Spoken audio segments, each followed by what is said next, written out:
When you're ready to go, Neil, don't forget to Okay. start the recording. Good morning, everybody, and Oh, did you start the welcome recording? to the joint HR Primed People Bright webinar, Mastering Difficult Conversations for Business Owners. I'm joined today by Miss Hilda Gann. Hilda and HR Primed have worked together on a few collaborations, and we are further cementing our partnership by offering this webinar and leveraging each other's expertise for the mutual benefit of our clients. I'm very happy to have Hilda. She's an accomplished business person, very successful in a lot of realms. And I'm not going to go into too much detail. I'm going to let her explain all of her fantastic accomplishments. But we are thrilled to be working with her and with People Bright, and again for the mutual gain of our clients. Just a couple of housekeeping items. We are going to answer questions at the end.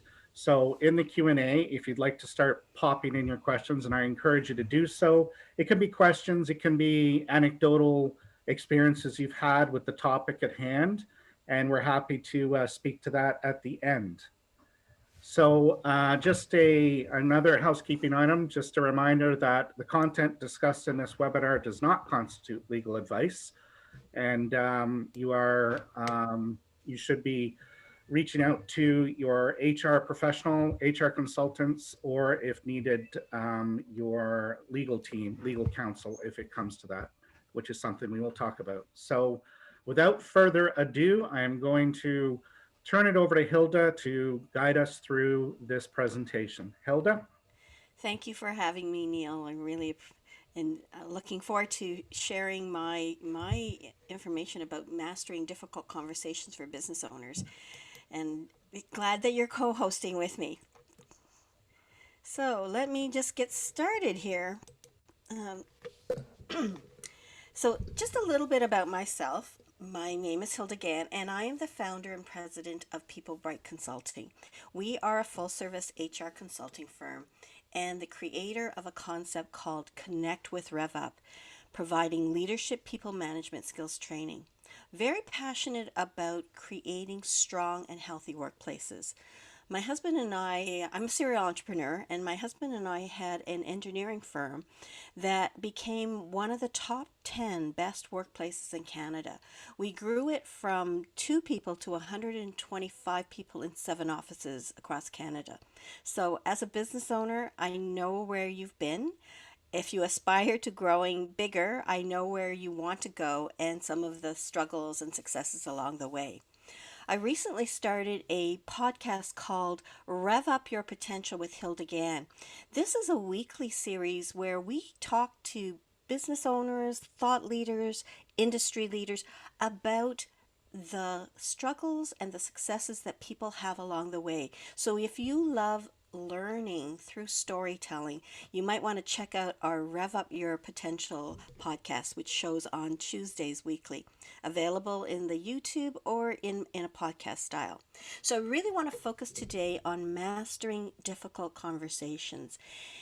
And what I want to cover then with you is is difficult conversations, the types and the concerns, and how costly it can be.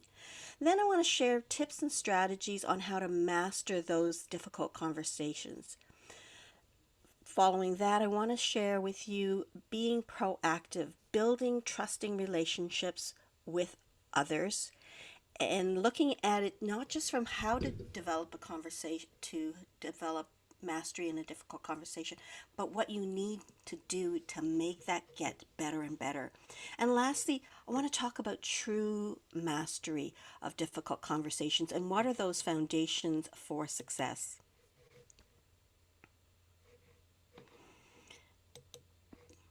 So, when we talk about difficult conversations, what are some things that come to your mind?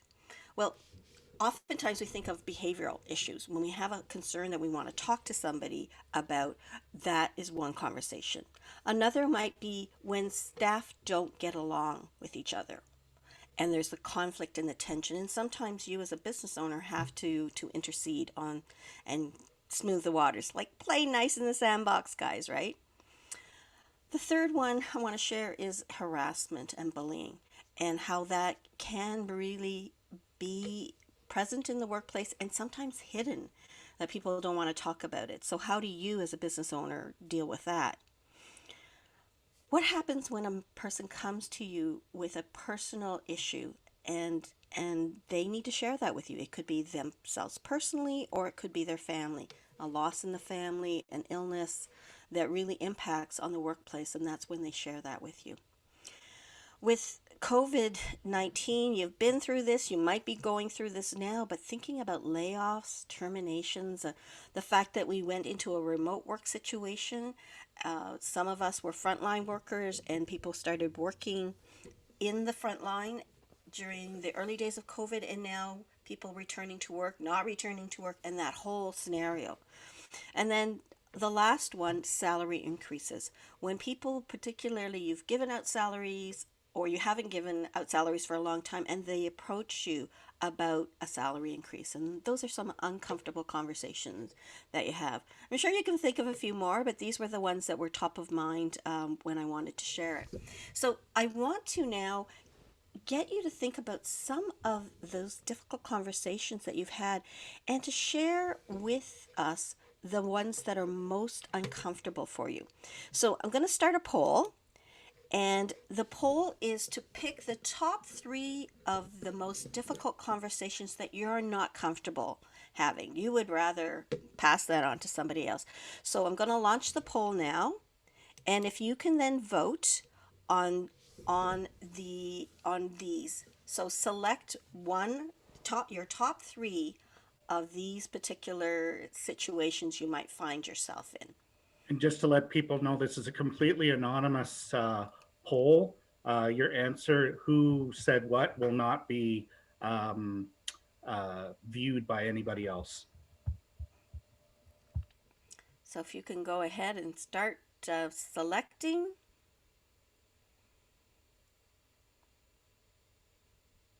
Okay, we'll just give it about another 10 seconds.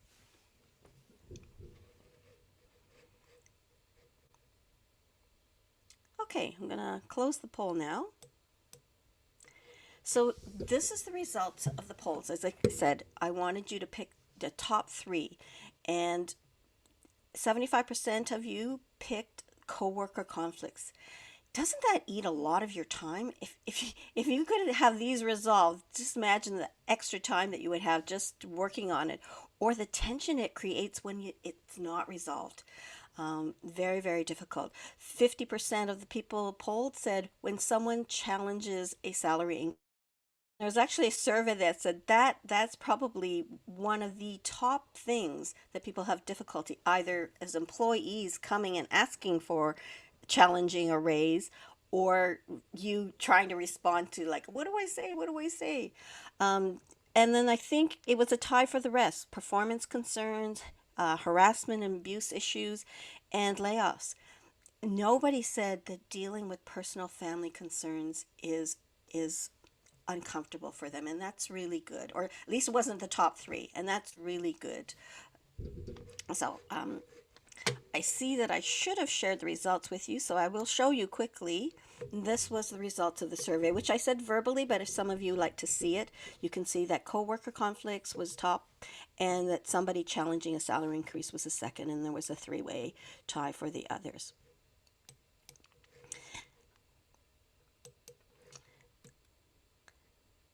Whoops. So I wanted to share with you a study that was done in Utah in 2016. Over 1,000 respondents basically said these are the top five commonly and costly conversations that people have. So prickly peers. So this is the difficulty when two colleagues don't get along. The ticking time bomb, where people speak up with problems or inaccuracies of or faulty thinking, and it's like something that's going to really erupt. The third most common one is those people who don't pull their weight. You know, they got poor work habits, or there seems to be a lack of engagement, and they just don't know how to do things well. So that's really, really a big concern for people. The fourth one is abusive bosses. And I think sometimes we don't see it in ourselves, but you need to ask that question. Is there something that I am doing that makes people feel that I am, you know, pushing an agenda, or I am more of an authoritarian type boss, and maybe that's not the kind of style that I want to have. Or you can see it sometimes in your other managers or partners where they are somewhat abusive. The fifth thing is management chaos, where it's unsafe to voice your concerns. And I think a good example of that is where you have the harassment. Many people will have a policy, but when it's not put into action, staff do not feel comfortable. I don't. I can recall so many times when people tell me that they're very unhappy at their work because the boss is abusive, but they don't feel comfortable coming forward because they're afraid they're going to lose their job. So these again are the top five reasons people, um, um, the top five costly common conversations that people really don't want to have. So, why is having a difficult conversation so hard? Well, when you think about it, we don't really, many people don't like confrontation. Those that do, like, I mean, wow, they really, thrive on it. But the majority of us don't like difficult conversations. We don't want to hurt people's feelings. We don't know what to say or how to say it. And so I think that's part of the problem is we need to get comfortable with difficult conversations. And as we go along, I'm going to share tips and strategies that really will help you deal with difficult conversations, and then understand that it's not just dealing with it, it's understanding that you have to have a foundation, a toolkit to get comfortable with those difficult conversations. So I want to do another poll to get you to kind of think about what are some of those aspects of difficult conversations that are uncomfortable. So just let me find the next poll here. And I'm going to launch this poll.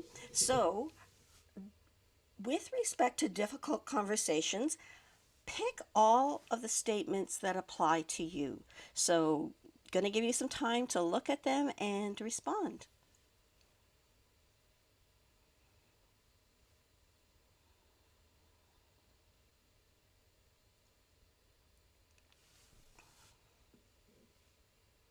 So again, pick all that apply. It is a multiple choice question for you.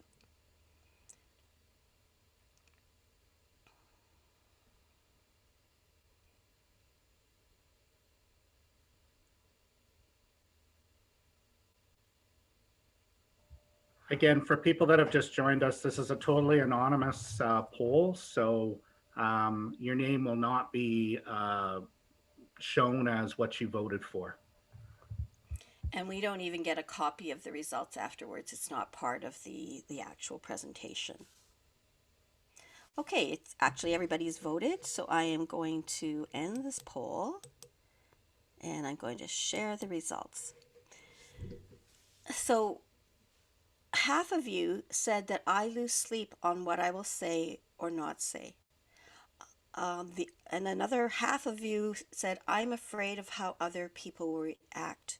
The next common ones were, I'm confident in having the conversation, good for you. And then I tend to avoid the conversation or put it off.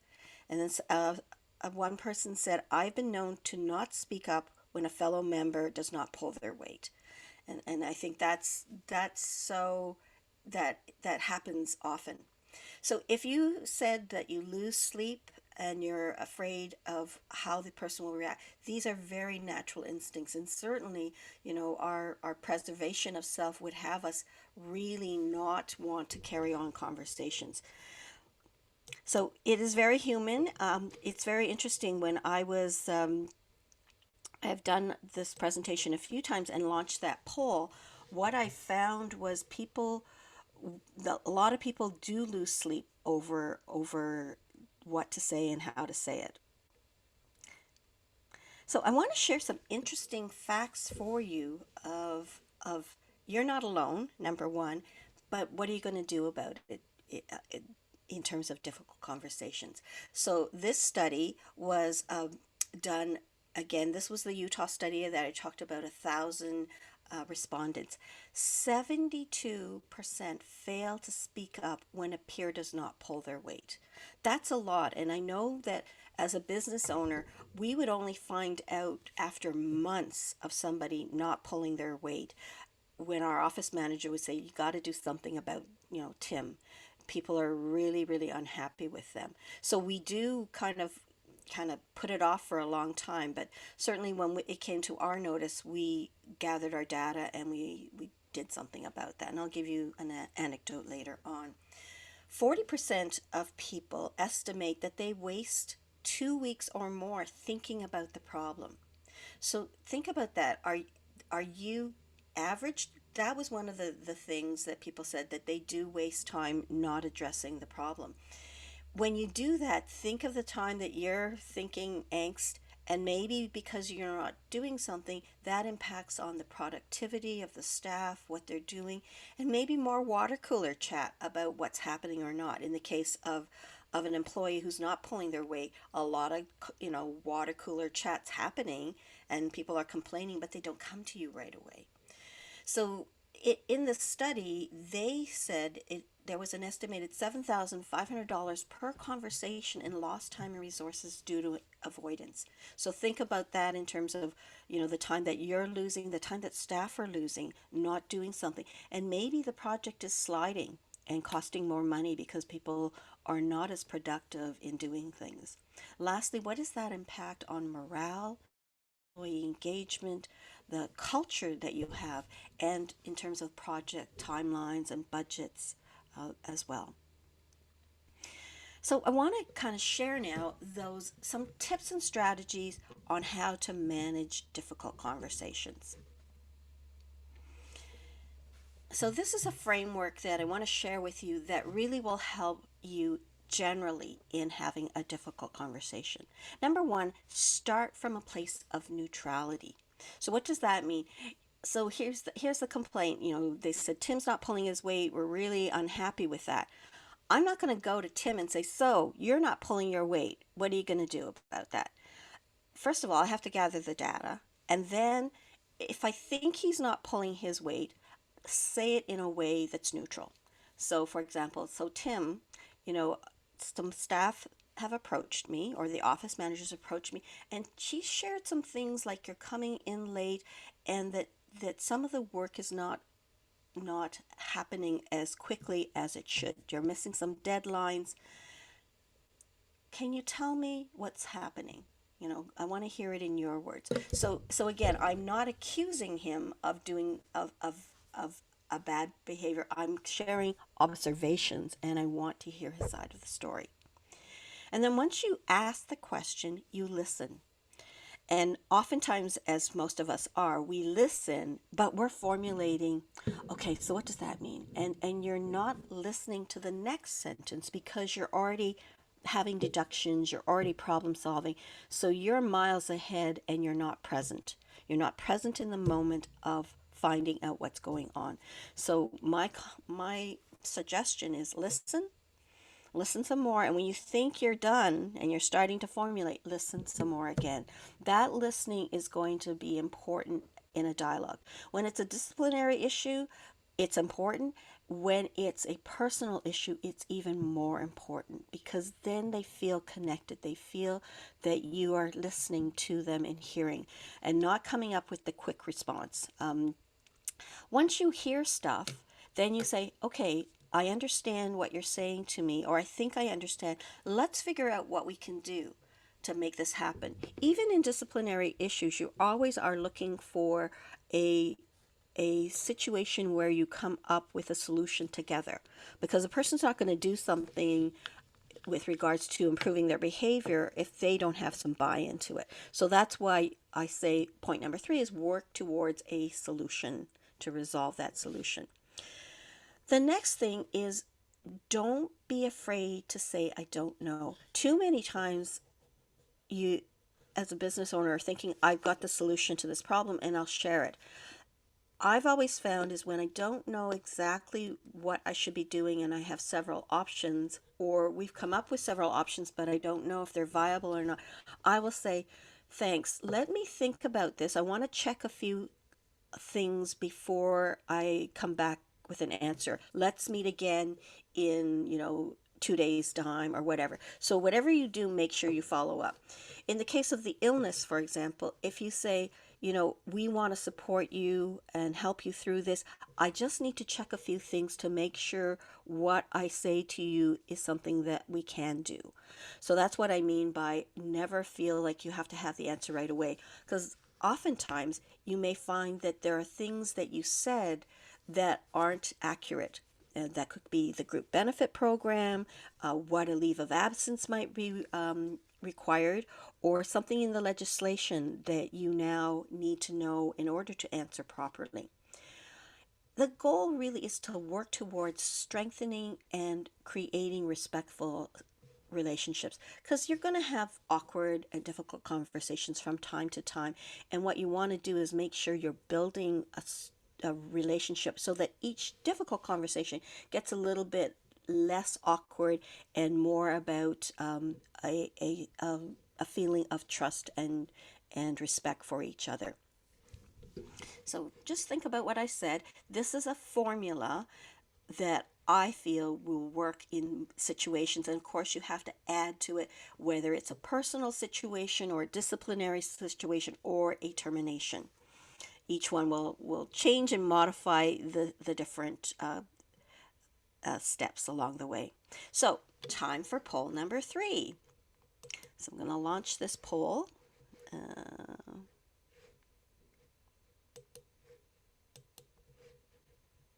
so, poll number 3 is I've shared with you these 5 tips. Which of these tips will you use for future difficult conversations? And again, multiple choice, so pick all that apply.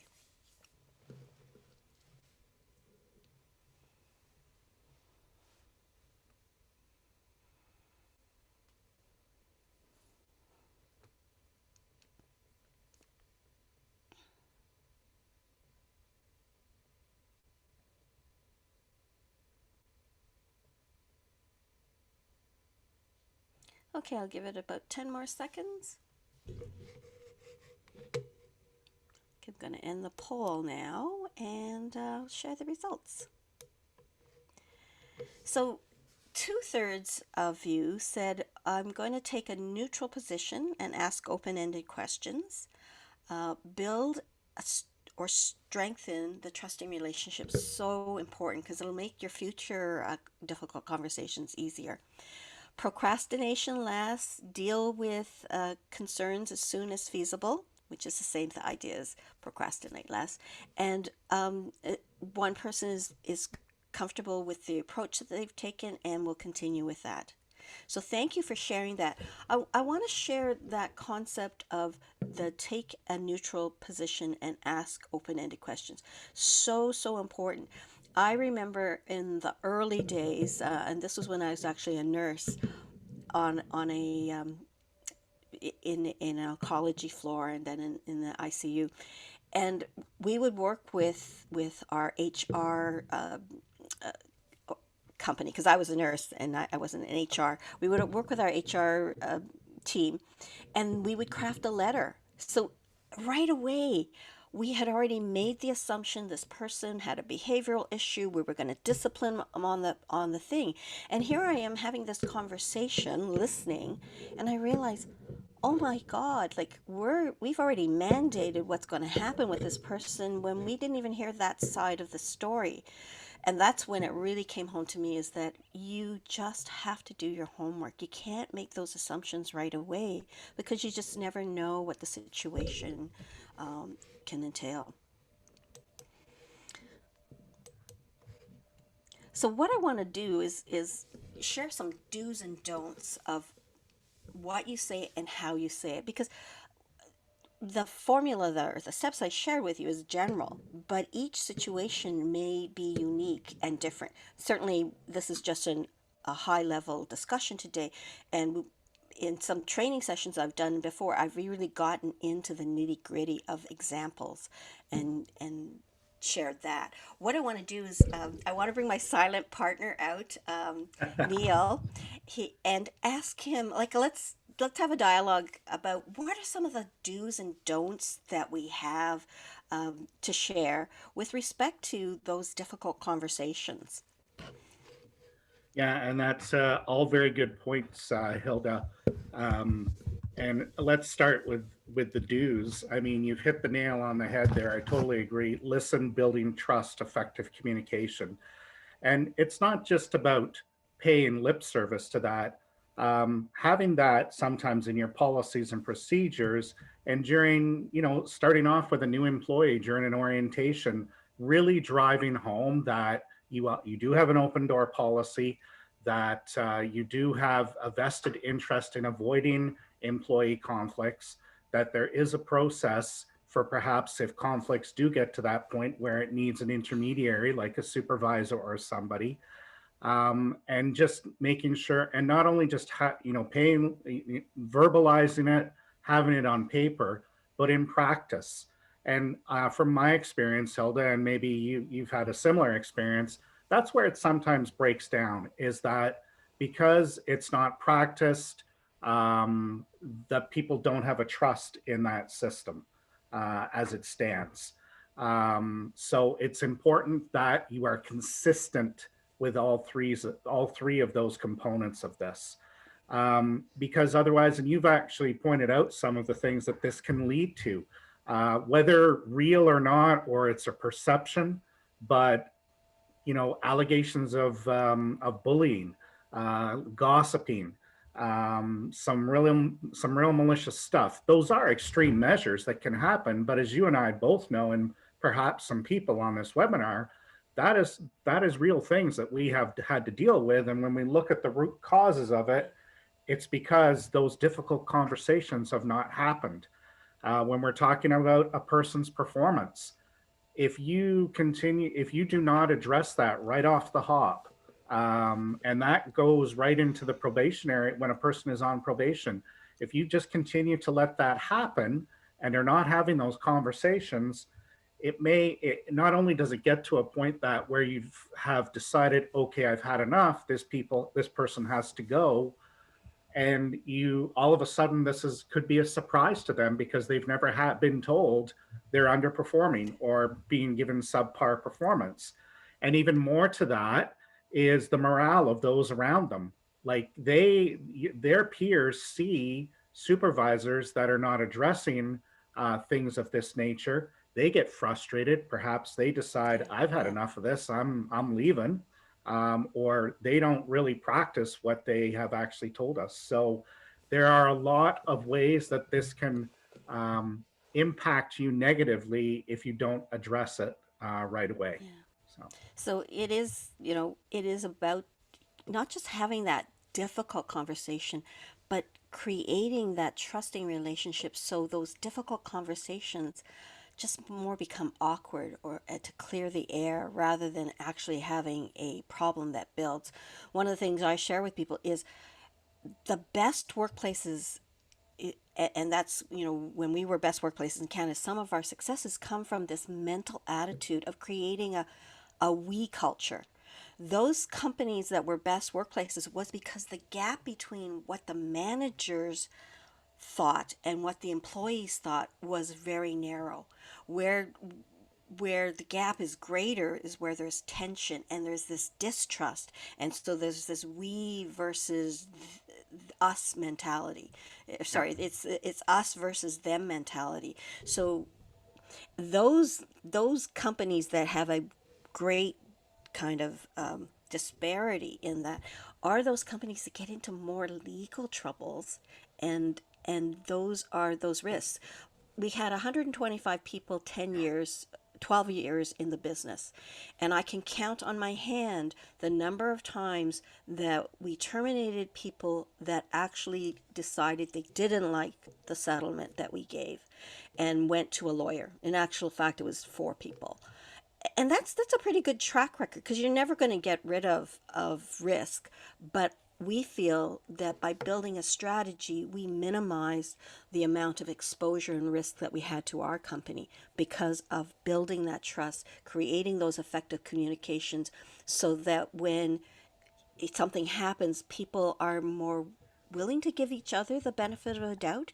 If I give that employee the benefit of a doubt and start neutral, find out what's going on, and they give you the benefit of the doubt that you're trying to do something in best interest, then that's a sign of a stronger company's work culture. Yeah, absolutely. And I mean, just to have one more comment on that, um, if you look at employee engagement surveys, quality of work life surveys, any survey that gets a measure of the employee barometer of their perceptions of their employer, lack of communication is right up there in terms of one issue that they always say is something they wish was better. So thank you for allowing me the chance to provide input. Hilda, appreciate Well, that. I mean, you're an HR expert as well, so can't just have you just watch me talk for the whole time. Well, we're listening to an HR expert as well. So thank you. Thank you. So we're really trying to find a solution. Whenever you talk to somebody, regardless of the the conversation or this or the concern, is you're trying to find that solution, and you're always looking for ways to build a trusting relationship and therefore achieve the most positive outcome. And a positive outcome is a positive outcome for them, for you, and for the company. So I talked about, okay, the band-aid solution. How do you deal with a difficult conversation when it happens? But difficult conversations don't have to happen regularly. By having strategies and thinking more uh, broadly, you can have strategies that will reduce the number and complexity. And I think both Neil and I kind of shared that. So I quickly want to share with you how you do that. And as I said, my husband and I created a best workplaces in Canada top 10 twice. And through those successes, I kind of analyzed once we sold the company, what did we do well and why did we do it? And I came up with this acronym called RevUp. And I believe that you can create a strong workplace and you can reduce the severity and the complexity of the difficult conversations if you build your mastery of communicating effectively. And I call that people management skills. And as Neil alluded to, it is about communicating effectively and it is about managing difficult conversations. When I was young as a manager in my 30s, I remember having to talk to a staff person that wasn't pulling their weight. And I did just like the survey. I lost sleep. I was afraid of what she would say, what I would say. And but I confronted that. I had the courage to confront that. So over the years, I've always had that ability to avoid procrastination, to listen, so to be patient with somebody's conversation, so I could gather the facts, and then to practice and practice and practice. So now I feel very competent, comfortable that somebody can just come to me and spring me with a difficult conversation and I know how to handle it and I know to feel comfortable. And if I have to do more difficult conversations, I won't lose much sleep. The exception will be terminations. Terminations are difficult because you are impacting on the livelihood of them and their families. And I always say to people as I'm coaching and guiding them through the difficult conversation for terminations is the day that you find this comfortable and you don't lose sleep is the day you've lost your humanity because that is a really, really difficult situation. Whether it's something due to layoffs and finances of the company or that this person is no longer a fit. So, RevUp is actually a concept that stands for 5 principles. But I love rev up because it kind of connotes energy, because you can rev up your company, you can rev up yourself. And the 5 principles are treating people with respect, looking them as equals, valuing them for what they do. So that's your reward and recognition. And then the last 2 letters, the up part. Look at the uniqueness of each person on your team and then tap into that potential. So these are the 5 principles that, as I reflect on what we did successfully at iTrans, we did already have respect and equality and valued. And we did look at our individuals and promoted their growth based on their strengths. And so I came up with the acronym and these principles in a nice, simple, but effective way on what you can do to really help build that trust and communicate effectively. So imagine what your company could do if you adopted these rev up principles. It really will make a difference on those difficult conversations and your company as a whole. So, as a leader, if you rev up your people management skills, you can actually push your business to the next level. And I'll show you how you can do that shortly. When you're mastering the conversations, then we talked about building trusting relationships. And that's going to lead to employee engagement, more positive work culture, and really improving productivity. Less water cooler chat, maybe more positive water cooler chat, but really, really helping build that trusting relationship is important. The second thing is having effective communication skills. And so, not just the recipe I gave you, the steps I gave you for difficult conversations, but really honing in on it and understanding the basics of communication skills when you communicate with your staff, your clients, with partners. And the last thing is really using a connect with rev up approach really will make a difference to you, your perspective as a business owner, and if you embrace it as an organization, really, really help your work culture. So as I said, the great places to work, which our company was actually part of the best workplaces in Canada, is part of Great Places to Work. What they did was they identified when companies adopt a great place to work perspective, their actual revenues grow 3 times faster than less inclusive rivals. And this was based on the New York Times top 100 based on this Great Place to Work Institute. So imagine the money you could save if you manage difficult conversations with confidence. I gave you that anecdote, $7,500 per conversation. That was an amazing statistic that I thought, wow. So we all could use the opportunity to get better at dealing with our difficult conversations. So, are there any questions about this? Does somebody want to pop anything in the chat line? Just I forgot to remind you to put them in. Okay, I'm going to share with you now how you can actually take it one step further than just mastering the difficult conversations. It really is about creating a strong foundation. So I want to share with you a special upcoming training that I'm having starting January 21st for 4 weeks.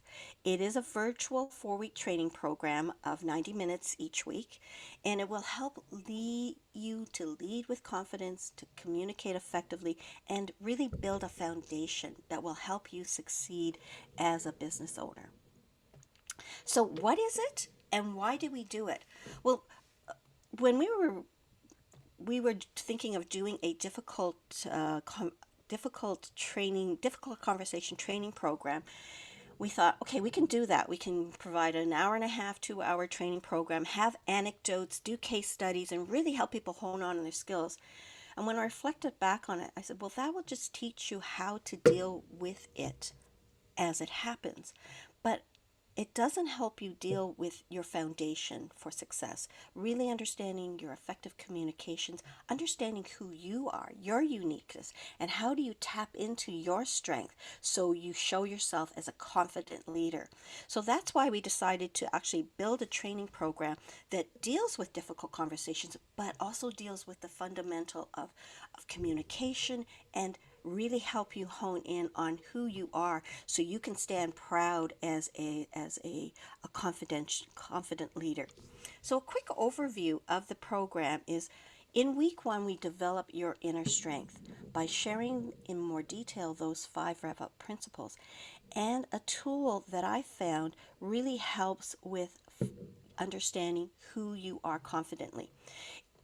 People have done things like DISC, Myers Briggs, Strength Finders, Gallup. These are good. What I found is that the Fascination Advantage tool really speaks to me. It's using language that's more English, everyday language, and it identifies it in a 16-page document in a very confident way, very positive, and you come out of it validating who you are or knowing who you are and why you uh, act the way that you do. The Fascination Vantage actually has a way of seeing how other people see you, not how you look at the world, but how others see you. And so when you get that validated, it really builds up your confidence. Week 2 looks at effective communications, and we talk about those principles of respect, equality, and value. And so we work on those and really give you practical exercises that really send home the message of communication is a two-way street. And sometimes I don't get it right, and sometimes they don't get it right. But we come and we build that common ground and get clarity. Week 3 talks about uniqueness and potential of your team and how you can tap into that to really draw out the skills and the engagement of staff as a result and the productivity. And then week 4, because now you've got a firm foundation of how you act, react, and how you can help your team, we then go in and dive into mastering complex and difficult conversations and do practical examples of how you would respond to different situations based on your uniqueness. So, what you get for this is 4 90-minute sessions every week for 4 weeks, talking about tips and strategies and having um, interactive sorry, interactive plays so that we can really hone in on the learning. I'm a person about practice. I will provide 2 45-minute one-on-one coachings, one at the beginning that really helps you understand who you are, goes through the Fascination Advantage tool, really helps you think of how can I be more confident knowing who I am as a person.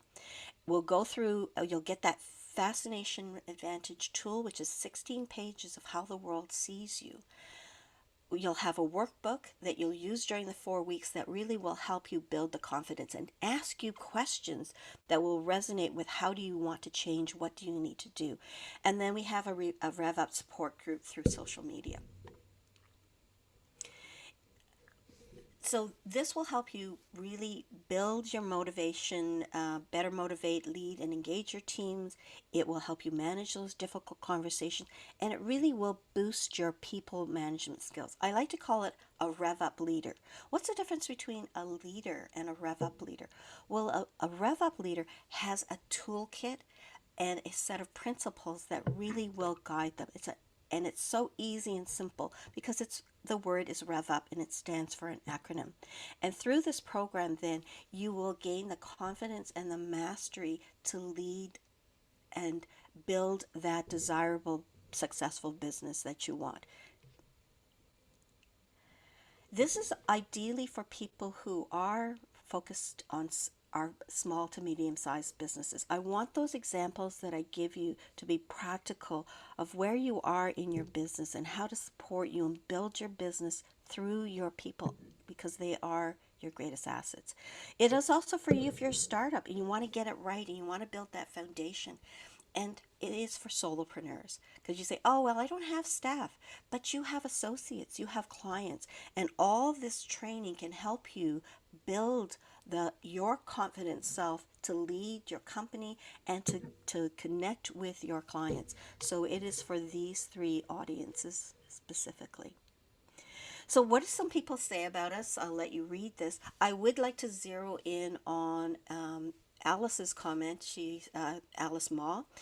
She said that within moments of attending the RevUp training program, she said, I had so many aha moments and so many good tips that I can apply immediately.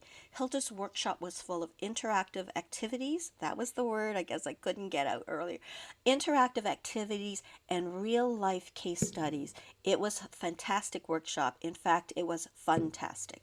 So what I like to do is when I train, I really do want people to not just hear lip service, but really find practical solutions that will resonate with them. So the activities I do really bring home some aha moments for people. So, what is the price of the Connect with RevUp, Rev Up Your People Management Skills? So, you get the 4 90-minute sessions, you get 2 1-on-1 coaching sessions with me, this Rev Up the Fascination Advantage tool, and the workbook and the training support. Now, remember how I said that one costly conversation averages 7,500. The value of this program is $4,500, but I'm going to be offering it for $997. So that may sound like a lot of money, but it can really make a difference to your business. And I've given you some stats on the costliness of avoiding conversations on your staff, on yourself, and your company. I'll just quickly share that we do offer payment programs. If you pay one time, it's $897. We'll take $100 off, and if you want to do it in two divided payments, we've got that as well for you. So for being on the call today, if you sign up and you have come through the HR Primed partnership that we have, we are going to take an additional $75 off, and this is using the code HR Primed. So we'd like to thank you very much for listening to this. I think it can make a difference. It can make an impact, and feel we've created a very strong package that really can help you take your company to the next level, to help you rev up your potential, rev up your company. And it will start on January 21st for 4 weeks on Thursdays at 12. So, any thoughts, any questions on that? Neil, do you want to say something? Yeah, I'd just like to again thank people for attending this session today. And we're very excited about this partnership with Hilda and People Bright. We think that the RevUp program is very much value add, and our clients could certainly benefit from it. And I encourage you all to take a closer look at it. Contact Hilda or myself, for that matter, for more information about it. And again, I highly recommend this program. Just also a note that HR Primed is offering 20% off products today as well. And I encourage you to take advantage of Hilda's offer as well as ours. And on that note, I'd just like to open the floor up to any more questions that might be there. And if you don't think of them now, but you think of some later, it's like going into an interview. You think of things that you should have said on the car ride home. Feel free to reach out to us. I know you have got one more slide here that you wanted to share. Yes. And here's our shameless promotion for our on-call support. Hilda, can I get you to flick it once again? Because I think Yep. there's a third. Yep. So we have our on-call support program, support when you need it, $8.99 a year, unlimited text, email, whatever communication medium you want to use for any advice and guidance on HR issues. We also have our one-click compliance e-learning package, 7 mandatory trainings, which as an employer, you are mandated to give to any new employee. And if you have current employees that haven't taken it, them as well. Includes WMIS, AODA, workplace violence and harassment, health and safety training for workers, health and safety training for supervisors, privacy training, and as a value add, we put in human rights training as well. If you'd like to learn more about other services and products we have, you can reach us here at the information here. And again, really want to thank you for your participation today. And Hilda, thank you for a fantastic presentation. Thank you. I enjoyed sharing thoughts. I love it when it's more interactive, but this is the day of Zoom, so we're learning how to be much more virtual and really give information that hopefully will resonate in people. If they do have questions, we're always welcome to ask them, but I know that it tends not to happen quite as often nowadays in a COVID time. I really, encourage you to gain the courage and the comfort to really deal with difficult conversations and try to look at them as just, stretching and growing and gaining comfort and maybe not so difficult as it originally sounded. I think our worst nightmares usually are again worse than the actual that happens. And the more you practice it, the more comfortable it gets. Because that's where I find myself in my life, having practiced so many years of doing it. It's pretty comfortable now.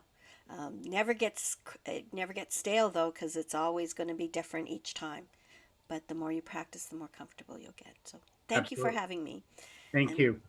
So, folks, thank you again, and please take advantage of our offers. And until next time, stay safe, and we will see you on our next webinar. Thank you. thank you.